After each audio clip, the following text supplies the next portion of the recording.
పహల్గామ్ ఉగ్రదాడిపై విశ్రాంత సైనిక మేజర్ శివకిరణ్తో ప్రత్యేక ముఖాముఖి ప్రత్యక్ష ప్రసారం ద్వారా చూద్దాం.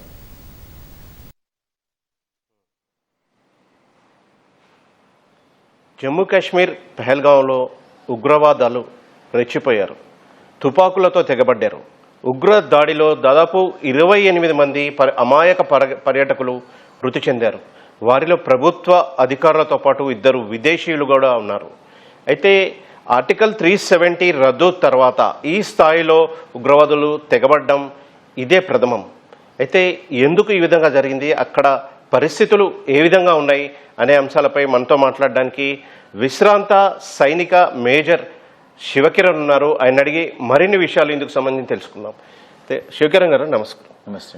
ప్రధానంగా మనం ఈ ఉగ్ర దాడి జమ్మూ కాశ్మీర్లోని పహల్గాంలో ఉగ్రదాడి విషయానికి వస్తే అక్కడ ఉగ్రవాదులు రెచ్చిపోయిన పరిస్థితి, అయితే ఈ పరిస్థితికి కారణం ఏంటి?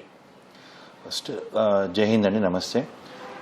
నిన్న జరిగింది చాలా బాధాకరం. ఫస్ట్ స్టెప్ 28 మంది ప్రాణాలు కోల్పోవడము మొత్తం దేశానికే ఒక పెద్ద తీరని లోటులాగా ఉంది. అయితే ఉగ్రవాదం అనేది అసలు వాదనే కాదు, దట్స్ నో ఫిలాసఫీ. అయినా కూడా ఇట్లా చేస్తున్నారు అవుతుందంటే మీరు ఇంతో అడిగినట్టు ఆర్టికల్ 370 రద్దు తర్వాత ఈ స్కేల్లో కావడము మొదటిసారి ఇది. అయితే దీనికి మనము ఎందుకు అయింది అని అనుకుంటే ఒక విషయం చూసి సమయం సందర్భం అనుకుంటాం. మనం చూస్తే వీళ్ళు చూస్ చేసిన స్పాట్ పహల్గామ్ దగ్గర బైసారాం అనే ప్లేస్, పర్యాటకులందరూ అక్కడికి కలిసి ఉండేది ప్లేస్. అయితే చూస్తే ఆ ప్లేస్ సైటింగ్ మనం నార్మల్గా ఒక స్ట్రాటజీ చేసినప్పుడు సైటింగ్ కన్సిడరేషన్స్ అంటాము. ఓ చోట్లో ఏ పని చేయగలుగుతాము, ఆర్మీ పార్లెన్స్ చూస్తే అటాక్ ఎక్కడ చేయగలుగుతాం, మనము డిఫెన్స్ ఎక్కడ ఉండాలని మాట్లాడుకుంటాం. అయితే ఆ బైసారాం అనే ఏరియాలో కాలినడకనే పోవచ్చు అనమాట, అక్కడ గుర్రాల మించి వెళ్ళొచ్చు. అయితే నార్మల్గా తొందరగా మనం అక్కడ చేరుకోలేని ప్రదర్శన అక్కడ పోయి వాళ్ళు చేసిన ఇది. అయితే ఇది దీంట్లో ఇట్లా జరిగినప్పుడు ఇది శ్రీనగర్ నుంచి 90 కిలోమీటర్ దూరమే, ఎక్కువ దూరం అని కూడా కాదు. అయితే ఆర్టికల్ 370 చేసిన తర్వాత మన టూరిస్ట్ ఎక్కువ కావడం కానీ, అయితే ఇట్లా అయినప్పుడు ఇంటెలిజెన్స్ మనకు ఉందా లేదా అని తెలుసుకోవడం చాలా ముఖ్యం. అయితే 28 మంది ప్రాణాలు కోల్పోయినప్పుడు అది డే టైంలో, అది కూడా 3 o'clock టైంలో వాళ్ళు వేసుకున్న యూనిఫామ్స్, అది కూడా ఆర్మీ యూనిఫామ్స్ వేసుకొని దీంట్లో చాలా లూజ్ ఎండ్స్ కనపడుతున్నాయి. అంటే నార్మల్గా ఇట్లాంటి ఇన్సిడెంట్ అయినప్పుడు మనం రియాక్ట్గా అవుతాము, అయిన తర్వాత ఏం చేద్దామని. అయితే కాకముందు మనం ఏం చేయగలుగుతామో చేసినామా లేదా అన్నది తెలుసుకోవడం చాలా అవసరము. అయితే ఆ ఆర్టికల్ 370 రద్దు అయిన తర్వాత కూడా పరిస్థితులు కొన్ని నార్మల్గా అవుతున్నప్పుడు అక్కడ నార్మల్గా ఆర్మీ, జేఎండ్కే పోలీస్, ఇంకా సిఆర్పిఎఫ్ బలగాలు ఉంటాయి ఇవన్నీ సెక్యూర్ చేసుకోవడానికి. అయితే ఇది ఏమవుతుందంటే నార్మల్గా పరిస్థితులు బాగా ఉన్నాయన్నప్పుడు ఒక సెన్స్ ఆఫ్ కంప్లసెన్సీ వచ్చేస్తుంది అనమాట. ఇప్పుడు అంత బాగుంది కదా, మనం ఏం చేసే అవసరం లేదు, చాలా బాగా రొటీన్ డ్రిల్స్ ఉంటాయి, రోజు చెక్కింగ్స్ ఉంటాయి. ఆ వాతావరణంలో కూడా ఎవరో యూనిఫామ్స్ కొనుక్కొని అక్కడికి వచ్చి ఇది చేయడము చాలా ప్లాన్ లాగా కనబడుతుంది. అండ్ సమయం చూస్తే కూడా ఇప్పుడు American vice president JD Vance గారు మనం విజిట్ చేస్తున్నారు, అమర్నాథ్ యాత్ర మొదలవుతుంది. అండ్ ఈ ప్లేస్ బైసారాం అయితే ప్లేస్ ఉందో అది అమర్నాథ్ యాత్ర మొదలయ్యే జాగా చాలా దగ్గరగా ఉందన్నమాట. అంటే ఇది ఉగ్రవాదులు తెలివిగా అనడం నాకు బాధ కలుగుతుంది, కానీ వాళ్ళు తెలివి చేసిన పని అనమాట. సో దట్ ఈ మెసేజ్ వైడ్ ఓరియంటెడ్. ఇప్పుడు చనిపోయిన వాళ్ళలో కూడా మన తెలంగాణ నుంచి, వేరే ప్లేసెస్ నుంచి గవర్నమెంట్ అధికారులు వేరే డిఫరెంట్ స్టేట్స్ నుంచి ఉన్నారు, ఒక 8-10 స్టేట్స్ నుంచి ఉన్నారు. మొత్తం దేశం ఎఫెక్ట్ అయింది దీంతో. అయితే ఇది ఒక ప్లాన్ స్ట్రాటజీగా ఉంది, కానీ ఉగ్రవాదుల స్ట్రాటజీ మనకంటే బాగుంటుందా అనే ప్రశ్న వస్తుంది అనమాట. అయితే ప్రధానంగా చూసినట్టయితే ఈ దాడిని ఉగ్రవాదులు ఒక తమ ఉనికిని చాటుకోవడానికి చేసి ఉంటారని భావించవచ్చా? ఏ విధంగా చూడవచ్చు దీన్ని?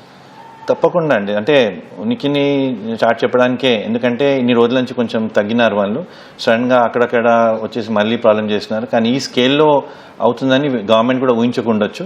అండ్ దీనికంటే ముందు కూడా మధ్యలో పూంచ్లో కూడా కొంచెం ప్రాబ్లం అయింది, అక్కడ డైరెక్ట్ ఆర్మీ మీద అటాక్ అయింది. ఇంతవరకు అయ్యే దాంట్లో ఒక కాన్వాయ్ మీద అంబుష్ ఉంటుంది, ఇది ఒక క్యాంప్ మీద వచ్చేది. కానీ ఇది టూరిస్ట్ దగ్గరికి వచ్చేసి అక్కడ ఇది చేయడము బాగా, అంటే ఒక బోల్డ్గా యాక్షన్ చేస్తున్నమాట వాళ్ళు. అంటే విచ్చలవిడిగా చేసేది, ఓపెన్గా చేసేది. దాంట్లో కూడా ఇంకో మెసేజ్ కూడా, ఆడవాళ్ళని ఇంకా పిల్లల్ని మేము ఏం చేయము, మగవాళ్ళని చేస్తాము, ఒక పర్టికులర్ రిలీజన్ కాకుండా వేరే వాళ్ళని చేయడము. అయితే మీరు అన్నట్టు ఉనికి చాటడమే కాదు, ఒక స్ట్రేంజ్, అంటే ఒక మెసేజ్ ఇస్తున్నారన్నమాట, మేము ఏం చేయగలుగుతామని. మీరేం చేసుకుంటారని ఒక హెచ్చరికలాగా ఇది జరుగుతుంది. దీనికి బాగా అంటే మేబీ ఇనిషియలీ మనము మన ఇంటెలిజెన్స్ కూడా కొంచెం ఫెయిల్యూర్ అని అనుకోవచ్చు. ఆర్టికల్ 370 రద్దు తర్వాత జమ్మూ కాశ్మీర్కి పర్యాటకుల విపరీతంగా అంటే పర్యాటకుల సందడి పెరిగింది. అదేవిధంగా ప్రజల రాకపోకలు కూడా జమ్మూ కాశ్మీర్కి బాగా పెరిగిన పరిస్థితి. ఇదే అదునుగా చూసుకుని ఉగ్రవాదులు ఈ కాల్పులకు తెగబడ్డారని చెప్పవచ్చా? ఉండొచ్చండి. ఆర్టికల్ 370 రద్దయిన తర్వాత చాలా రోజులు మనకు అక్కడ ప్రెసిడెంట్స్ రూల్ ఉండేది కొన్ని రోజులు. ఇప్పుడు ఎలక్షన్స్ అయినాక ఒక పాపులర్ గవర్నమెంట్ ఉంది, చీఫ్ మినిస్టర్ ఉన్నారు. తర్వాత ఇంతవరకు మనకు రైల్ హెడ్ జమ్మూ వరకే ఉండేది. ఇప్పుడు ట్రైన్ ఉదంపూర్ శ్రీనగర్ వరకు వెళ్తుంది. అయితే మీరు అన్నట్టు రాకపోకలు పెరిగినాయి, ఎయిర్ ట్రావెల్ పెరిగింది. అండ్ ఈ టైంలో వేరే దేశంలో అంతా కొంచెం వేడి వాతావరణం ఉన్నప్పుడు అక్కడ కాశ్మీర్లో మంచి వాతావరణము ప్లస్ సినిమా షూటింగ్స్, టూరిజం అన్నీ పెరిగినాయి. ఎకనామిక్ డెవలప్మెంట్ కాశ్మీర్ని చూస్తే మనము నార్మల్గా పర్యాటకులతోటే వాళ్ళది ఎకానమీ అని అనుకుంటాం అనమాట. ఇప్పుడు ఏమైందంటే movement, communication links, road, rail, air ఇవన్నీ బాగా అయినప్పుడు అక్కడ ఎక్కువ మంది పోయే ఛాన్స్ పెరిగింది. దీంతో అక్కడికి ఎక్కువ మంది వెళ్తున్నప్పుడు నార్మలైజేషన్ అనుకుంటాము. ఇప్పుడు నార్మల్గా సిచ్యువేషన్ వేరేది, అక్కడ కమ్యూనికేషన్ బాగుంటే నార్మల్ అనుకుంటాం. కానీ దీన్నే వాళ్ళు దాన్ని ఇంకో కొన్ని రోజులు పీస్ఫుల్గా ఉండే ఒక అభిప్రాయం లాగా ఇచ్చి కరెక్ట్ టైంలో మళ్ళీ చేసి దాంతో మళ్ళీ ఒక సిగ్నల్ పంపిస్తున్నారు, మీరు చేసే పనులు ఏమి పనికిరావు అన్నట్టు అనిపిస్తుంది. అయితే ఈ దాడి తర్వాత కేంద్ర ప్రభుత్వం చర్యలు ఏ విధంగా ఉంటాయి? వారు ఈ ఉగ్ర సంస్థల మీద ఎటువంటి నిర్ణయాలు తీసుకుంటారు? ఇంతో నేను అన్నట్టండి, ఒకటేమో రియాక్షన్ అంటే ఒక సమ్ ప్రాబ్లం నిన్నలాంటి ప్రాబ్లం అయిన తర్వాత ఏం చేస్తామన్నది ఒకటే ముందు చేసేది. అంటే కేంద్ర ప్రభుత్వం ఇంతవరకు ఏం చేసింది? ఆర్టికల్ 370 రద్దు చేయడము, అక్కడ ఒక ఎలక్షన్ చేయించి ఒక నార్మల్సీ తీసుకురావడం ప్రయత్నం చేసింది. అయితే ఇన్ని రోజుల నుంచి అక్కడ ఇన్ఫ్రాస్ట్రక్చర్, జోజిలా పాస్ దగ్గర కూడా పెద్ద బ్రిడ్జ్ కట్టడం జరిగింది. అక్కడికి రాకపోకలు పెరగడం జరిగింది. ట్రైన్, రైలు, ఎయిర్ ఫ్రైట్ పెరిగింది. అయితే ఇది అయిన తర్వాత ఇప్పుడు చూస్తున్నాను, ప్రధానమంత్రి ఫారెన్ ట్రిప్ రెడ్యూస్ చేసుకొని వచ్చినారు, ఫైనాన్స్ మినిస్టర్ వచ్చినారు, హోమ్ మినిస్టర్ అక్కడికి వెళ్ళడం జరిగింది, అఖిలపక్ష meeting with the chief minister అయింది. అంటే రెస్పాన్స్ బాగానే అనిపిస్తుంది. మన ప్రైమ్ మినిస్టర్ లాంటి వాళ్ళు అక్కడికి హోమ్ మినిస్టర్ వెళ్ళడము ఒక మంచి సిగ్నలే. కానీ అయిన తర్వాత చేస్తున్నాము.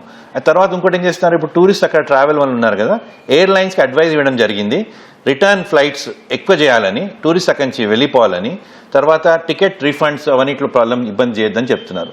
కానీ ఈ టెర్రరిస్ట్ అవుట్ఫిట్స్ ఏమున్నాయి? మనం ఇప్పుడు లష్కరే తోయిబా అది బ్యాన్ చేస్తుంది. వాళ్ళు ఏం చేస్తున్నారు, వేరే పేరు పెట్టేసి మళ్ళీ వచ్చేసేదో. And how can they take responsibility? ఇది ఒక అంటే మంచి పని చేసినప్పుడు మేము గొప్పగా చెప్పుకోవచ్చు మేము చేసినామని. ఈ పని ఇంతమందిని చంపేసి మేము రెస్పాన్స్ తీసుకోవడం అనడము అస్సలు బాగాలేదు. అంటే ప్రధానమంత్రి వీళ్ళందరూ బాగా ఇన్వాల్వ్ ఉన్నారు, సెక్యూరిటీ అడ్వైజర్స్ ఇన్వాల్వ్ ఉన్నారు, అక్కడ ఉన్న లెఫ్టినెంట్ గవర్నర్ కూడా ముందు సెక్యూరిటీ బ్యాక్గ్రౌండ్ ఉన్నామని కరెక్ట్ ఉన్నాయి. కానీ ఎక్కడో స్ట్రాటజీలో మనం విఫలమైన అనిపిస్తుంది. కానీ టెర్రరిస్ట్ గ్రూప్స్ని రేనింగ్ చేయడానికి అక్కడ లోకల్ లీడర్స్ చాలా ఇంపార్టెంట్. అండ్ మనం చేసేది ఇప్పుడు సరిపోతలేదేమో, ఇంకా స్ట్రాటజీ కావాలి. ఇప్పుడు మీరు అన్నట్టు ఇప్పుడు అక్కడ ముందు కేంద్రం పవర్లో ఉన్నప్పుడు, యూనియన్ ప్రెసిడెంట్ రూల్ ఉన్నప్పుడు డెసిషన్స్ ఫాస్ట్గా తీసుకునేది. ఇప్పుడు గవర్నమెంట్ ఉన్నప్పుడు కొంచెం కష్టంగా అవుతుంది. ప్లస్ వెపన్స్ కూడా ఇప్పుడు ఒక ఉగ్రవాదికి మనకంటే పోలీసు సెక్యూరిటీ వాళ్ళకంటే మంచి వెపన్స్ ఉండడము బాధాకరము. మన ప్రొక్యూర్మెంట్ సిస్టము, అడ్వాన్స్ వెపన్స్ రావాలి. నిన్న కూడా అంటున్నారు ఫస్ట్ అంబులెన్స్ వచ్చినాయి, తర్వాత మళ్ళీ హెలికాప్టర్ పంపించడం జరిగింది. అంటే how soon have you responded? వాళ్ళు అక్కడ ఉన్న దాంట్లో అడవుల్లోకి వెళ్ళిపోయినారు దగ్గర. అయితే ఈ కార్డనింగ్ ఆఫ్ ఆపరేషన్స్ చాలా ఉంటాయి. అయితే మనకు టెరైన్ బాగా తెలిసి చేస్తాము. కానీ సెంట్రల్ గవర్నమెంట్ దీంట్లో లిమిటెడ్ రోల్గా అనిపిస్తుంది. స్టేట్ గవర్నమెంట్ అక్కడ ఉండి బాగా ఇంటెలిజెన్స్ పెంచుకొని ఇంకా బాగా అంటే ఇప్పుడు ఇది ఇన్ని రోజుల నుంచి చేసిన తర్వాత రిజల్ట్ ఇట్లా ఉంటే ఇంకా ఏం చేయొచ్చని నేర్చుకోవాలి. ఇప్పుడు ఇజ్రాయెల్ అంబాసిడర్ అన్నారు మేము హెల్ప్ ఆఫర్ చేయగలుగుతామని. ఇంకో కొన్ని కంట్రీస్లో టెక్నాలజీ బాగా ఉండి ఇటువంటి ఉగ్రవాదాన్ని ఆపడము, మూవ్మెంట్స్ ఆపడము చేయగలిగితే, శాటిలైట్ ఇమేజరీ ఉంటుంది, ఎక్కడెక్కడ మూవ్మెంట్స్ అవి తెలుసుకోగలిగితే అది మనం చేసుకోవాలి. అండ్ తొందరగా చేసుకోవాలి. We should wait for it for a long time. ఎప్పటికప్పుడు తొందరగా మనము ఆ ఉగ్రవాదం కంటే బెటర్ ఉండాలి, ఒక స్టెప్ హెడ్ ఉండాలి, కానీ వాళ్ళకంటే వెనక ఉండద్దండి. ఈ ఉగ్రవాద సంస్థలకి హిజ్బుల్ ముజాహిద్దీన్ కావచ్చు, లష్కరే తోయిబా కావచ్చు, ఇప్పుడు ఈ దాడి చేసినట్టు ప్రకటించుకుంటున్న టీఆర్ఎఫ్ కావచ్చు, వీరంతా కూడా అంటే ఎవరూ గుర్తించకుండా సైనిక దుస్తుల్లో వచ్చి దాడులకు తెగబడుతున్నారు, అమాయక పర్యాటకులపై కాల్పులు జరుపుతున్నారు. అసలు వీళ్ళకి ఆ దుస్తులు ఎక్కడి నుంచి వస్తున్నాయి, ఏ రకంగా వీళ్ళు సరిహద్దులు దాటి లోనికి రాగలుగుతున్నారు? ఇప్పుడు దీనికి దుస్తులు ఒక విషయం, కానీ అసలు ఉగ్రవాదం సైడ్ అసలు యూత్ ఎందుకు వెళ్తున్నదని మనం ఆలోచించాలి. ఇంతమంది మళ్ళీ చెప్పినట్టు కాశ్మీర్లో టూరిజం ఒక్కటే మెయిన్ యాక్టివిటీ. వాళ్ళకు ఉద్యోగాలు ఇప్పించడానికి, ఎడ్యుకేషన్ కోసము చాలా ప్రయత్నాలు జరిగినాయి. కానీ అగైన్ మళ్ళీ సరిపోతలేదేమో. ఇప్పుడు యూనిఫామ్ అన్నది విషయము ఎవరంటే వాళ్ళు కంట్రీలు ఎక్కడంటే కొనుక్కోవచ్చు, కానీ ఇటువంటి జాగాలలో చాలా జాగ్రత్తగా ఉండాలి. అసలు ఎక్కడ ఇటువంటి అమ్మకుండా, అంటే అది ఒక చిన్న స్టెప్పే కావచ్చు, కానీ జాగ్రత్తగా చేసేటువంటి కొన్ని అంటే ఇవన్నీ ముందు మనం అనుకోగలగాలి, దీన్ని పసిగట్టగలగాలి. అయిన తర్వాత అనుకోవడం అని కాదు, ఐడెంటిటీ కార్డ్ చేయడము, ఇవన్నీ ఒక తరహాగా సెక్యూరిటీ బ్రీచెస్ అన్నమాట. ఇవన్నీ కాకుండా గ్రౌండ్లో ఇప్పుడు మీరు అన్నారు యూనిఫామ్స్ కొనుక్కున్నారు, యూనిఫామ్స్ ఎక్కడి నుంచి కొనుక్కున్నారు, వెపన్స్ ఎక్కడి నుంచి వచ్చినాయి వీళ్ళకు, అది ముందే తెలుసుకుంటే ఇటువంటివన్నీ మనం ఆపొచ్చు. అండ్ ఇంకోటి అన్నది ఇప్పుడు ఆ సైటింగ్ కన్సిడరేషన్, వీళ్ళు అటాక్ చేసే స్పాట్ ఏ విధంగా అయితే చూస్ చేస్తున్నారో అక్కడికి తొందరగా పోవడం కష్టము, వెహికల్స్ వెళ్ళరాదు, గుర్రాల మీదనే పోతాయి. కాబట్టి వాళ్ళది ఆ ప్లానింగ్ చాలా చేస్తున్నారు, మనం చేయలేకపోతున్నాం అది. కాబట్టి ఇది జాగ్రత్తగా తీసుకొని ఎవ్రీ ఇన్సిడెంట్ బాగా రివ్యూ అవుతుందండి. తప్పకుండా చాలా కష్టపడుతున్నారు మన ఆర్మీ, జేఎండ్కే పోలీస్ అందరూ కష్టపడుతున్నారు. కానీ మన కష్టానికంటే వాళ్ళు ఒక మెట్టు ముందుకు ఆలోచించి, ఇంకోటి వాళ్ళకి పోయేదేముంది, ఒక 5-6 మంది వచ్చేసి ఏదో చేసేసి nothing to lose. But for us it's a matter of national pride, international repercussions ఉంటాయి, మనం జాగ్రత్తగా ఉంటాం అనమాట. ఆ జాగ్రత్త ఎంతవరకు ఉండాలన్నది మనము ఆలోచించుకొని డిఫరెంట్ రియాక్షన్స్ వస్తున్నాయి. కొంతమంది వేరే వేరే ఛానల్స్లో పాకిస్తాన్కి వెళ్ళి మనం వాళ్ళని ఎతికి తీయాలి అన్నట్టు ఏమో చెప్తున్నారు. But this is unfortunate. And మనము ఇంకా మన దిక్కు ఏవైతే మనం ప్రివెంటివ్గా ప్రికాషన్స్ తీసుకోగలిగేది ఇంకా చేయాలి. ఇంకా స్టాండర్డ్ ఆపరేటింగ్ ప్రొసీజర్స్ ఉండాలి. అక్కడ ఉన్న ఇప్పుడు ఈ యాక్టివిటీ ఇట్లా అయింది, ఇటువంటివి వేరే ప్లేస్లో ఇంకా ఉండొచ్చు. అక్కడక్కడ ఏమేమి చేయాలనో అన్నీ చేయాలి. బాగా స్ట్రిక్ట్గా సెక్యూరిటీ గట్టిగా చేయాలి. 370 ఆర్టికల్ తీసేస్తాం సరే, కానీ ఈ నార్మల్సీ ప్రాసెస్లో సెక్యూరిటీ కాంప్రమైజ్ కావద్దని గట్టిగా అనుకోవాలండి. అంటే ఈ జమ్మూ కాశ్మీర్లోని పహల్గాంలో ఈ దాడుల తర్వాత పరిస్థితులు ఏ విధంగా ఉండవచ్చు? చాలా కష్టంగా ఉంటుందండి. ఇట్లా కాగానే ఏమవుతుంది, మొత్తం కమ్యూనిటీని ఒక ఉగ్రవాదులా చూడడం మొదలు పెడతారనమాట. అయితే దీంట్లో ఎవరు ఉగ్రవాదుడు ఎవరు నార్మల్ అన్నది కష్టము. అండ్ ఇన్ని రోజుల నుంచి వాళ్ళు ఇప్పుడు టూరిజం పెరిగింది, నెక్స్ట్ మంత్ అమర్నాథ్ యాత్ర స్టార్ట్ అవుతుంది, ఒక అన్సర్టన్ సిచ్యువేషన్ ఉంటుందన్నమాట. అయితే అక్కడ ఎకానమీ దెబ్బతింటుంది తప్పకుండా. ఇప్పుడు పర్యాటకులు తక్కువైపోతారు, అక్కడ వాళ్ళు ప్లాన్ చేసుకున్నది ఎకానమీ పోతుంది. And it's a good time, ఇప్పుడు సమ్మర్లో అందరూ అక్కడికి వెళ్తారు, కాబట్టి తప్పకుండా ఎకానమీ డెవలప్ ప్రాబ్లం అవుతుంది. అయితే ఒకటి పాజిటివ్గా ఏం చేయొచ్చు అంటే గవర్నమెంట్ ఒక మెసేజ్ ఇవ్వాలి. ఇప్పుడు ఈ మెసేజ్లో పర్యాటకులందరినీ తెచ్చేస్తున్నారు అక్కడి నుంచి ఎక్కువ ఫ్లైట్స్ చేసి, అది కాకుండా మేము తప్ప అక్కడ ఉండి సెక్యూరిటీ మంచి ప్రొవైడ్ చేయగలుగుతాము, ఎవరు భయపడే అవసరం లేదు అన్నది విశ్వాసం కలిగిస్తే ఇంకా బాగుంటుందనే పాజిటివ్ సెన్స్ అనమాట. లేదా ఏమవుతుంది, ఉగ్రవాదులు ఏమనుకున్నారు, ఇది మనము ఇట్లా చేసిన వలన గవర్నమెంట్ ఈ విధంగా స్పందిస్తుంది, అక్కడి నుంచి అందరినీ విత్డ్రా చేసుకుంటారు, సెక్యూరిటీ పెరుగుతుంది. That is what they wanted. అయితే వాళ్ళ ఆబ్జెక్టివ్ మనము హెల్ప్ చేస్తాం అన్నట్టు అనిపిస్తుంది. అది కాక గట్టిగా అక్కడనే ఉండి ఇంకా టూరిజం పెంచి వాళ్ళకి భద్రత కల్పించి సేఫ్గా చేయగలిగితే బాగుంటుందేమో అని. ఎందుకంటే పబ్లిక్ మైండ్స్లో ఒక విశ్వాసం అనేది తక్కువైపోతుంది ఇప్పుడు ఇట్లా కాగానే. నెక్స్ట్ 2-3 months, 6 months, 1 year వరకు ఇది ఇంపాక్ట్ అవుతుంది. కానీ దానికి కాన్ఫిడెన్స్ ఇచ్చేది ఎట్లా అంటే, అప్పుడు ఒకసారి ప్రధానమంత్రి కూడా కొన్ని ప్లేస్లో వెళ్ళి మన లీడర్లు కొంతమంది వెళ్ళాలి, అక్కడికి వెళ్ళి అంతా బాగుంది అన్నట్టు చెప్పగలగాలి. Nothing like the leaders going on to the spot. Tourism versus terrorism. Tourism promote చేయాలి, టెర్రరిజం కనిపించకుండా చేయగలగాలి. అప్పుడే దీనికి ఒక సొల్యూషన్ బాగా స్ట్రాంగ్గా సపోర్ట్ చేయగలగాలి. ఏ విధంగా అన్నదంటే గ్రౌండ్ నుంచే మనకు ఇన్పుట్స్ వస్తుంటాయి, ఇంటెలిజెన్స్ స్ట్రాంగ్ చేసుకోవాలి, భద్రత బాగా పెరగాలి, అండ్ ఒక కాన్ఫిడెన్స్ ఇవ్వగలగాలి. ఈ 370 ఆర్టికల్ తర్వాత బాగా కాన్ఫిడెన్స్ పెరిగింది. మీరు అన్న టూరిజం పెరిగినందే అది ఒక సైన్ దట్ కాన్ఫిడెన్స్ పెరుగుతుందని. ఆ కాన్ఫిడెన్స్ సస్టైన్ చేయాలి. సస్టైన్ చేయడానికి ఏదైతే ఇప్పుడు మెజర్స్ చేస్తున్నారో చేయాలి. లోకల్ పబ్లిక్ సపోర్ట్ తీసుకోవాలి ఇవన్నిటికీ. అక్కడ ఉన్న ఇప్పుడు ఎలక్షన్స్ అయినాయి కాబట్టి అక్కడ ఎమ్మెల్యేలు అందరూ వాళ్ళతోటి కనిపించి యాక్టివిటీస్ ఉండాలి.